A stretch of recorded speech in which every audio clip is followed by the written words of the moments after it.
लेकिन मैं कहूँ, मीरा बहुत भक्त थी, मीरा को समर्पण था, त्याग था। लेकिन चित्तौड़ का राजकुमार भोजराज ये किसी से कम त्यागी नहीं था। भोजराज ने जो त्याग किया कोई नहीं कर सकता। मीरा का भाई जयमल उसको समझा रहा, अरे मीरा देख, चित्तौड़ बहुत बड़ा राज्य है, अगर ये रिश्ता ठुकरा दिया तो चित्तौड़ के सामने मेड़ता टिक नहीं पाएगा, भयंकर युद्ध छोड़ेगा, हम बच नहीं पाएंगे। मीरा कहती है, भाई साहब आप कहते हो, मेड़ता की खुशियों के लिए मैं अपने आप को निछावर कर सकती हूँ। पीछे भोजराज खड़े खड़े सुन रहे थे। पहली मुलाकात थी, उसी दिन मीरा को कलयुगी भीष्म अगर भोजराज को कहा जाए तो कोई अतिशयोक्ति नहीं है। उसी दिन मीरा को कहा, हे देवी, दोनों कुलों की लाज के लिए आप मुझसे विवाह करो, क्योंकि आप जानती हो मेड़ता की ये रीत नहीं कि एक कुंवारी कन्या घर में रहे। आप मुझसे विवाह करो, लेकिन मैं वादा करता हूं आपकी आत्मा, आपका तन मन धन हर चीज गिरधर की है। मैं दुनिया के लिए आपका पति रहूंगा, लेकिन आप पर कभी अपना अधिकार नहीं जमाऊंगा। ये उसका त्याग था।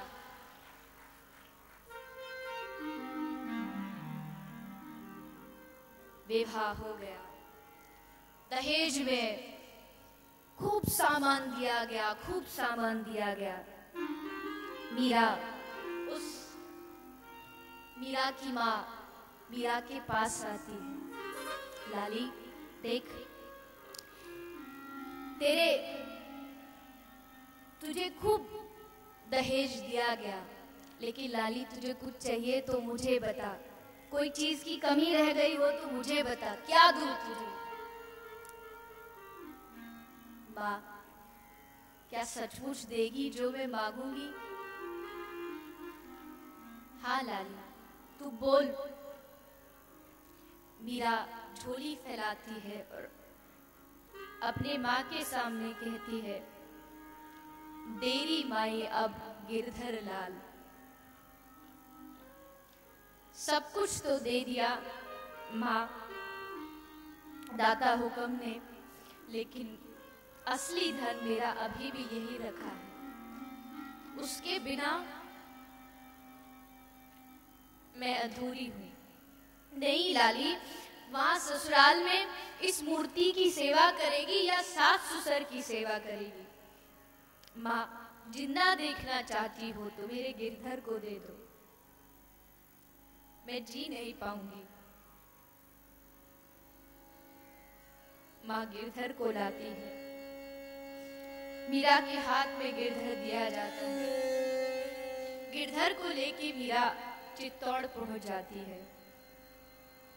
चित्तौड़ में स्वागत होता है, सब सास ननद सब आती है, लेकिन वहां भी मीरा को गिरधर के अलावा कुछ नहीं दिखाई देता।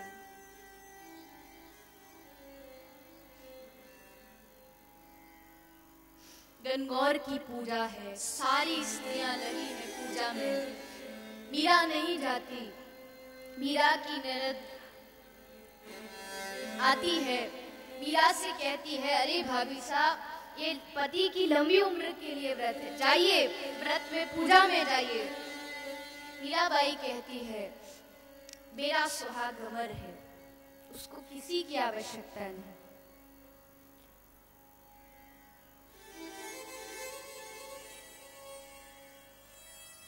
तुम्हारा पति गिरधर है तो हमारे भाई साहब वो कौन है?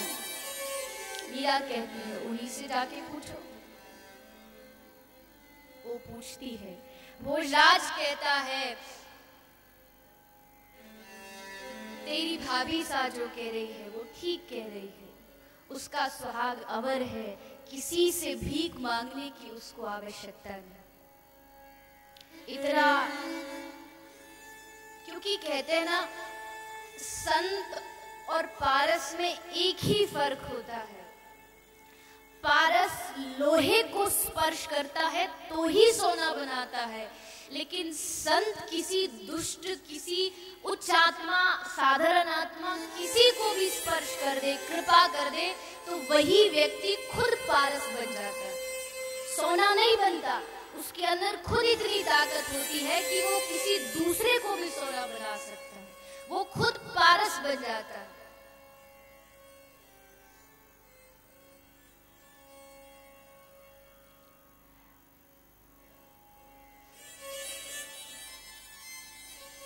ऐसी लीलाबाई हमारे बीच में पूज्य श्री ऋषिलाल जी महाराज पधारे हैं। आपका व्यासपीठ की ओर से स्वागत है। महाराज श्री ने कुछ समय पहले राजस्थान में ही कथा कराई फतेहपुर के पास में, दर्शन देने के लिए पधारे। महाराज श्री का बहुत बहुत आभार। तो हर वक्त न जाने क्या खूबी थी मीरा में,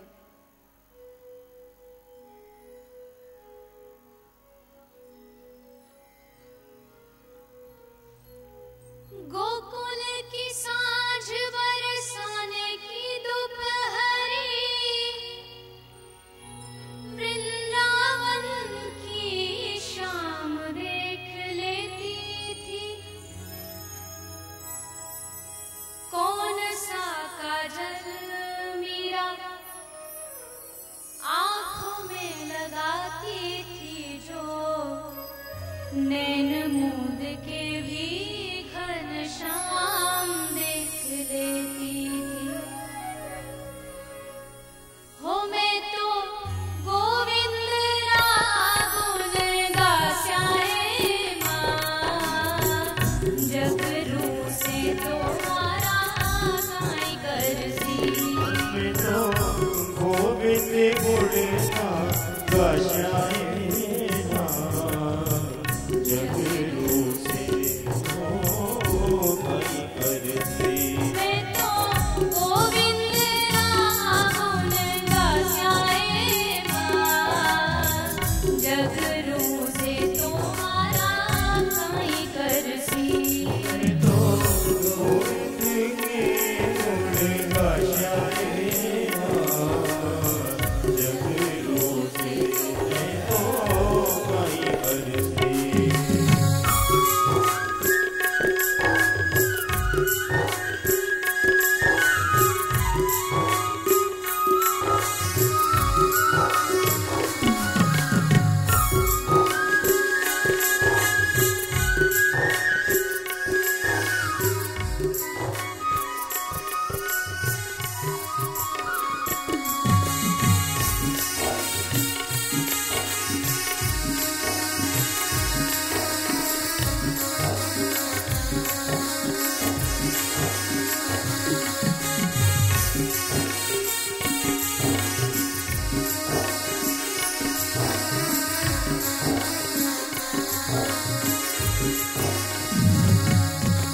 बंसी वालो सांभरो तो मारे सोहरा जी,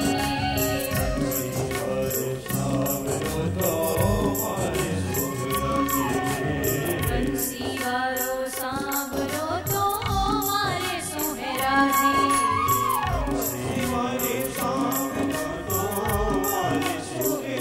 मैं तो कौन सावरिया गास्याए माँ, जग रू से तुम्हारा काई करसी।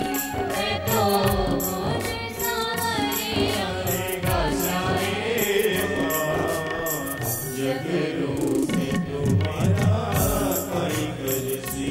मैं तो गोविंद रागुन गास्याए माँ, जग रू से तुम्हारा काई करसी। आपसे सभी की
कदम पर मीरा जहां भी लड़खड़ाती थी, प्रभु उसके सामने सहारा बनकर के उपस्थित हो जाते थे उसकी बाह पकड़ने के लिए।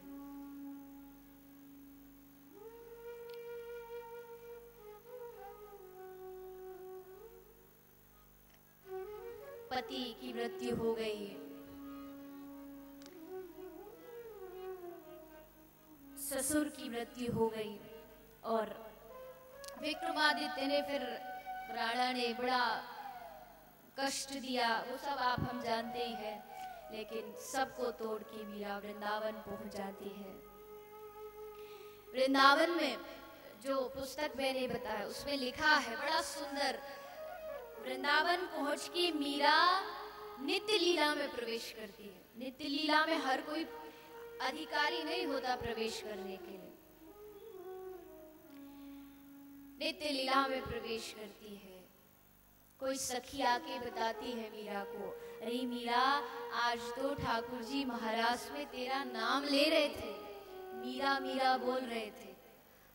साची ठाकुर जी मेरा नाम ले रहे थे? बोले हाँ।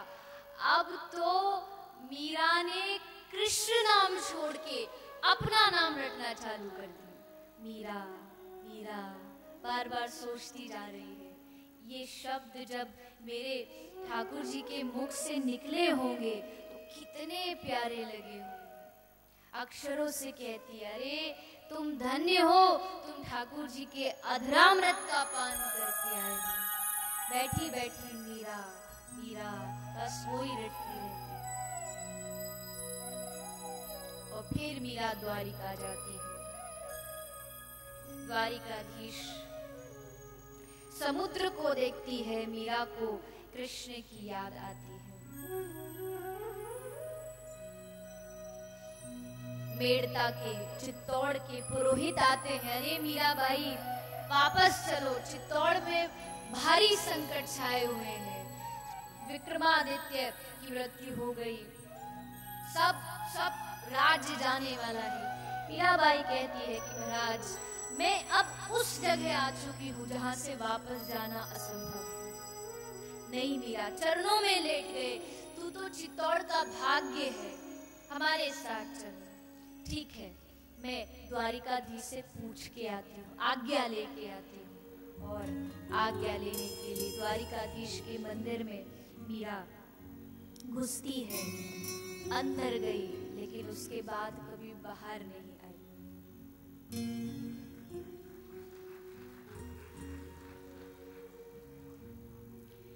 मेड़ता और चित्तौड़ की गरिमा अपने आराध्य में समा गई।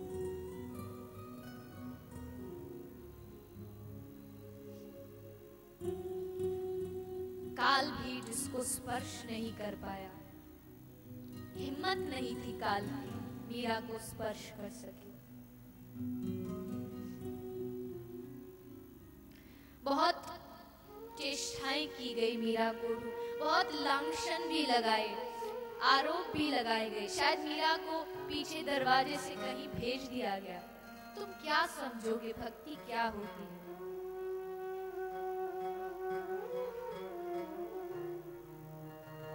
जगन्नाथ मंदिर में जब श्री चैतन्य महाप्रभु ऊर्ध्वबाहु होकर के प्रभु को पुकारते थे, विरह की इतनी अग्नि बढ़ती थी कि महाप्रभु जी जिस खंबे से लिपटते थे उस खंबे पर महाप्रभु जी के उंगलियों के निशान छप गए, पत्थर पिघल गए।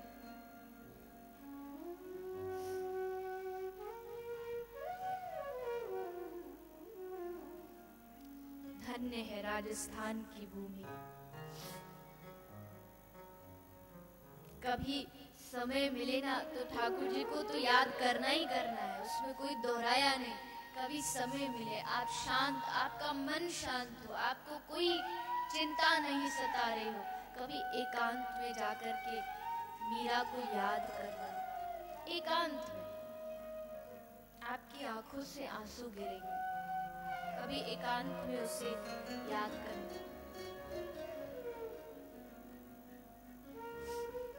खैर भैया की कथा तो इतनी अथाह है कि 7 दिन में ना पूरी हो, लेकिन वास्तविकता में सचमुच मीरा अमर हो गई, जीवन को जी गई।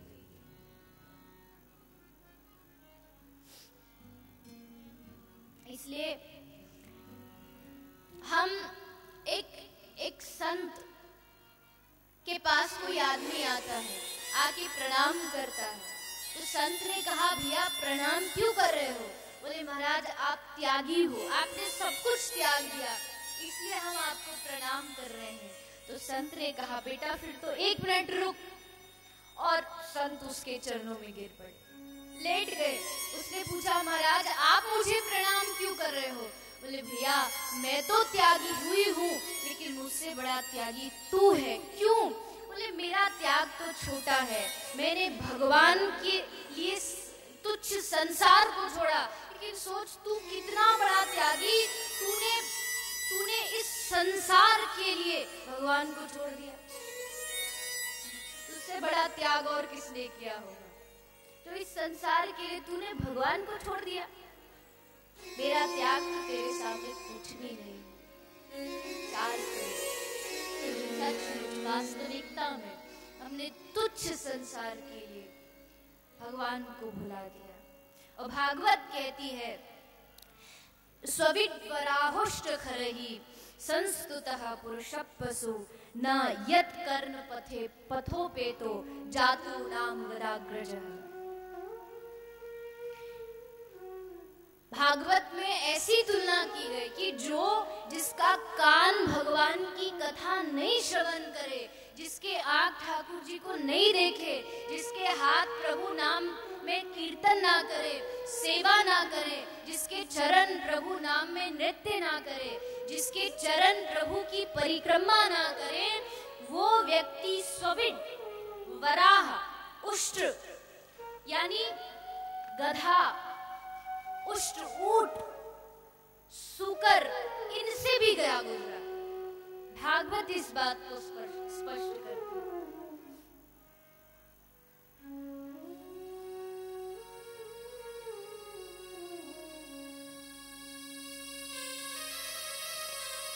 हे राजा परीक्षित, चिंता मत करो, 7 दिन अपना सब कुछ भागवत को सौंप दो, कथा सुनो, फिर देखो भागवत क्या क्रांति लाती।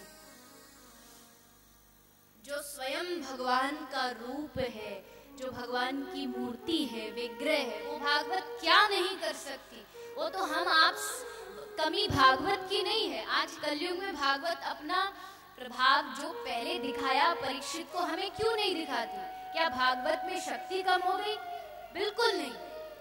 कथा कहने वाले और कथा सुनने वाले में कमी हो सकती है, भागवत में कोई कमी नहीं। भागवत वही शक्ति रखती है, वही ताकत रखती है।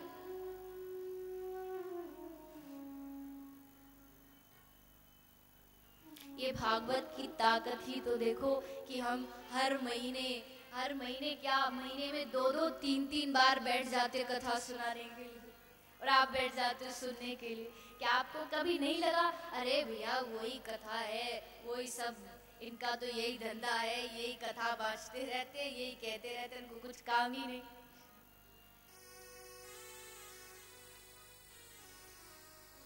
जो भागवत लिखी गई उसके शब्दों में तो कोई बदलाव आया नहीं, लेकिन फिर भी भागवत रोज नई है, रोज नई है।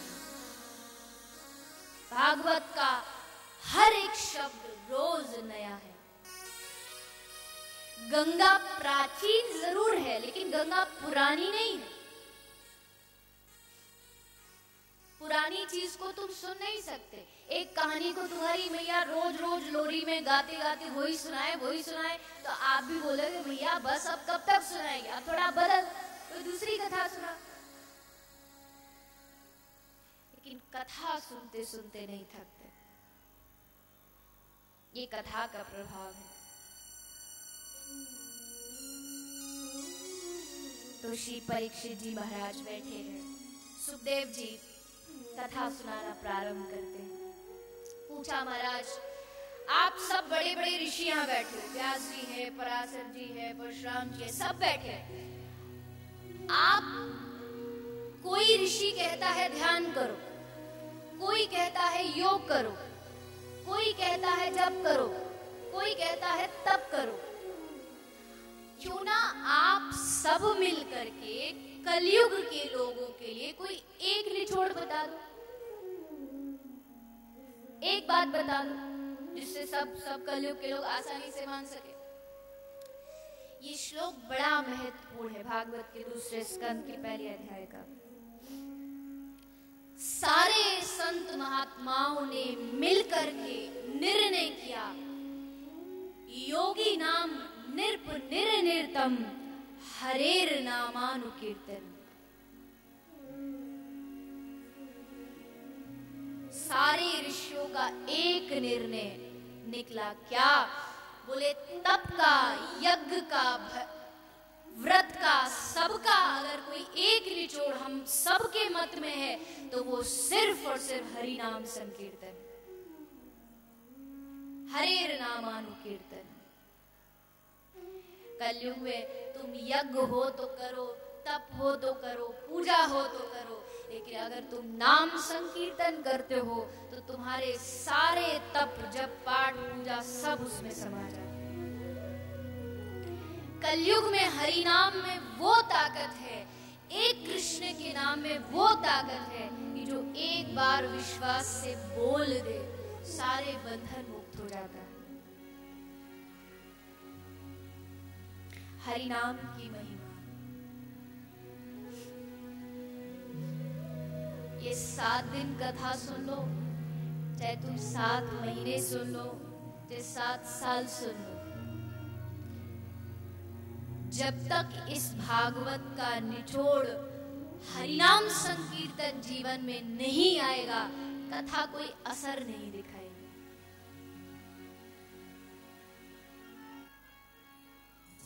आपको बुखार है, आप डॉक्टर के पास गए, डॉक्टर ने आपको पुड़िया बांध के दे दी, आप पुड़िया को घर ले आए।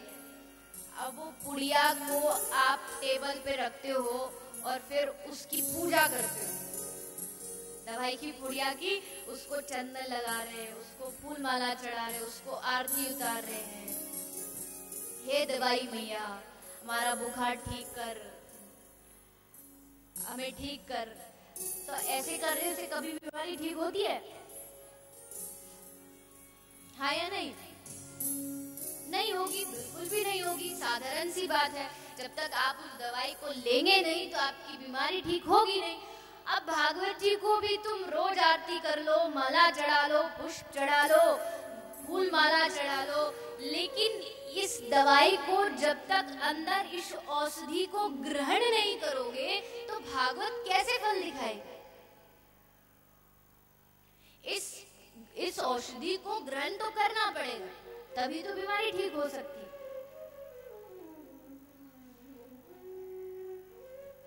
और ध्यान रखें, पाप को हटाने का प्रयत्न मत करो, पाप को हटाने का प्रयत्न मत करो। आप अपने जीवन को पुण्यों से भर दो, पाप अपने आप हट जाए। अच्छाई स्थापित होगी तो बुराई अपने आप दूर होगी। अभी वो कुछ दिन पहले दशहरा गया तो सब लग जाते रावण जलाने में, मानो यही राम हो, ये तो गुणों से भरे हुए हैं। बड़ा भारी कंपटीशन चलता, फलाने कॉलोनी का इतना महंगा वाला रावण, उसका इतना ऊंचा रावण, इसका गिनीज बुक वाला रावण और इसका फलाना रावण।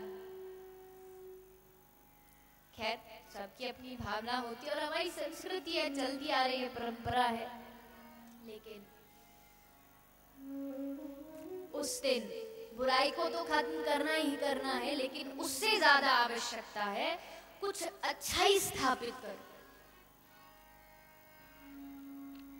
तुम जला भी दोगे तो उससे कुछ क्या होने वाला है? तुमने मनोरंजन के लिए कर दिया। पर जब तुम अच्छाई स्थापित करोगे, उस दिन जब तुम किसी की भलाई करोगे, उस दिन जो खर्च तुम लगा रहे हो उसको कहीं किसी गरीब बच्चे को दोगे, कहीं असहाय को दोगे, तो उस अच्छाई से वो रावण रूपी बुराई अपने आप खत्म हो जाएगी। अच्छाई बुराई को खत्म करेगी। वैसे ही हरिनाम रूपी जो अच्छाई है, ये हमारे सारे पापों को नष्ट करती है। श्री चैतन्य महाप्रभु कहते हैं, जैसे एक रुई का पहाड़ हो, लेकिन उसमें एक जरा सी चिंगारी लग जाए तो उसको खत्म होने में 1 सेकंड नहीं लगता। आप सब जानते होंगे, रुई सबसे जल्दी जलती है। पूरा बड़ा की बड़ा गोदाम एक क्षण में खत्म हो सकता है। वैसे ही कितनी भी पापों की गठरी हो, लेकिन अगर आपने हरिनाम की चिंगारी लगा दी तो हमारे सारे पाप स्वतः ही नष्ट हो जाते हैं। हरि नाम में वो ताकत है।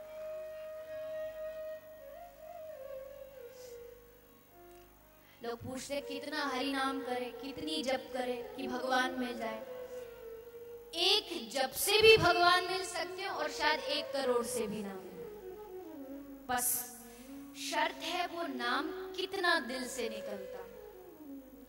एक नाम, एक कृष्ण का नाम हमें भगवान तक पहुंचा सकता है। एक कृष्ण का नाम अगर वो पूरे दिल से, पूरे प्रेम से निकल जाए, एक नाम में इतनी ताकत होती है। बहुत, क्योंकि देखिए बहुत लोगों को लगता है अरे हरि नाम बड़ी छोटी चीज है, रटते रहो। बौद्धिक लोग समझते हैं, लेकिन जैसे जितनी